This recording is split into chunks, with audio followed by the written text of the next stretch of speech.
आपको बहुत आसान तरीके से कच्ची कैरी की बहुत ही ज़्यादा टेस्टी खट्टी मीठी कैंडी बनाना बताती हूँ कैसे बनाई जाती है। तो चलिए बनाना शुरू करते हैं। कैंडी बनाने के लिए ये हमने 500 ग्राम कच्ची कैरी ली है। इन कैरियों को हमने धो करके पोंछ लिया है। अब हम इनको छील लेते हैं। तो इसमें से हम एक कैरी ले लेते हैं और इस कैरी को हम इस तरीके से छीलेंगे।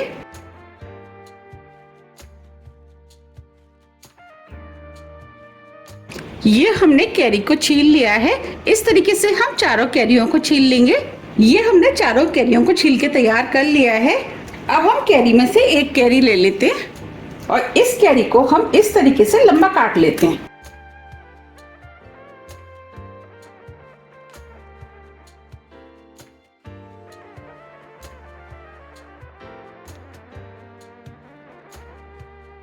और इसे साइड से भी काट लेते हैं।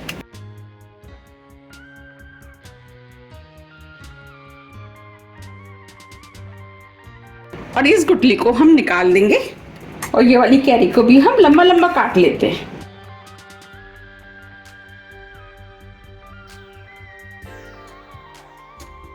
देखिए इस तरीके से हमें कैरियों को लंबा लंबा काटना है। इस तरह हम चारों कैरियों को काट के तैयार कर लेंगे।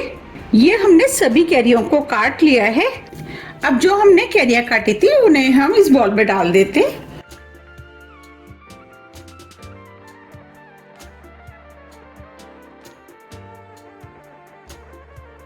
हमने 500 ग्राम कैरी ली थी कट के, ये 400 ग्राम के करीब रह गई हैं।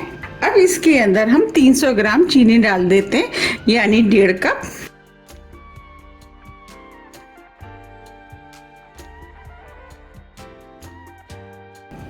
अब हम चीनी को कैरी में अच्छे से मिक्स कर लेते हैं और इसे 1 घंटे के लिए हम ढक के रख देते हैं। उससे क्या होगा, कैरियां भी अपना पानी छोड़ेंगी, उसकी वजह से थोड़ी सी चीनी मेल्ट हो जाएगी। 1 घंटा करीब हो गया है। कैरियों ने भी अपना जूस छोड़ दिया है और चीनी थोड़ी सी मेल्ट भी हो गई है। हमने गैस पे पैन रख दिया है। अब कैरियों को इस पैन में डाल देते हैं।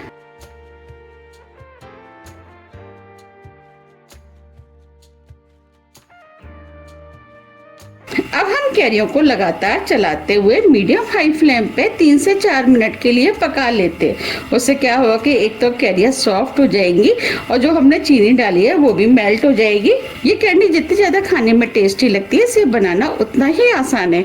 आप भी इन्हें एक बार ज़रूर ट्राई कीजिएगा, आपको भी ये बहुत ज़्यादा पसंद आएंगी। आप देख पा रहे हैं चीनी मेल्ट होना शुरू हो गई है। कैंडी कई तरीके से बनाई जाती है। कुछ लोग इसे पहले पानी में बॉईल कर लेते हैं 2 मिनट के लिए, इसके बाद चीनी डाल करके 2 दिन के लिए रख देते हैं। मैं आपको आसान तरीके से कैंडी बनाना बता रही हूँ। इस तरीके से जब आप कैंडी बनाएंगे तो झटपट बनके भी तैयार हो जाती है और ये कैंडी भी खाने में बहुत ही ज़्यादा टेस्टी लगती है। अब इस कैंडी को और भी ज़्यादा चटपटा और टेस्टी बनाने के लिए हम इसके अंदर 1/4 टीस्पून काली मिर्च डाल देते हैं, जिसे हमने पीस लिया है। 1/4 टीस्पून काला नमक, इससे फ्लेवर अच्छा आता है और कैंडी खाने में भी बहुत ही ज़्यादा टेस्टी लगती है। ये दोनों चीज़ें ऑप्शनल है, आप चाहे तो इसके बिना भी कैंडी बना सकते हैं। आप चाहे तो काले नमक की जगह सादा नमक भी डाल सकते हैं, लेकिन काला नमक डालने से ये बहुत ही ज़्यादा टेस्टी बनके तैयार होती हैं। और सभी चीज़ों को अच्छे से मिक्स कर देते हैं। 4 मिनट करीब हो गए हैं। अब ये कैरी भी थोड़ी सी सॉफ्ट हो गई है। अब हम फ्लेम को ऑफ कर देते हैं। अब हम कैरी को प्लेट में निकाल लेते हैं। हम इस तरीके से निकालेंगे जिससे कि इसके अंदर जितनी भी एक्स्ट्रा चाशनी है वो निकल जाए।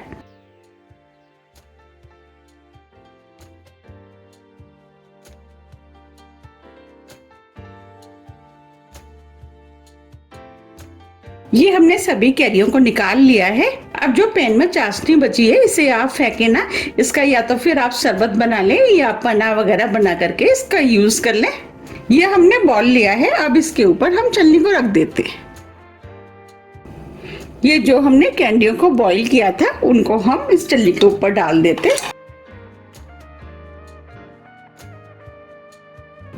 और इस तरीके से हम इसे फैला देते हैं। हमने इसे छलनी के ऊपर इसलिए डाला है जिससे कि इसके अंदर जितनी भी एक्स्ट्रा चाशनी होगी वो बॉल में आ जाएगी। अब हम इसे इस तरीके से अलग अलग कर देते हैं।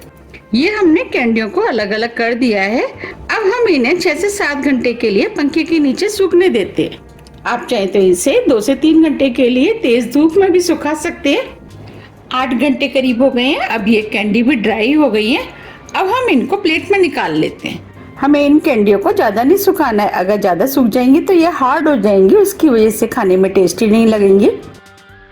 ये हमने सभी कैंडी को प्लेट में निकाल लिया है। ये हमने पाउडर शुगर लिए। अब इसके ऊपर हम पाउडर शुगर डाल देते हैं, जिससे कैंडी आपस में चिपकेंगी नहीं।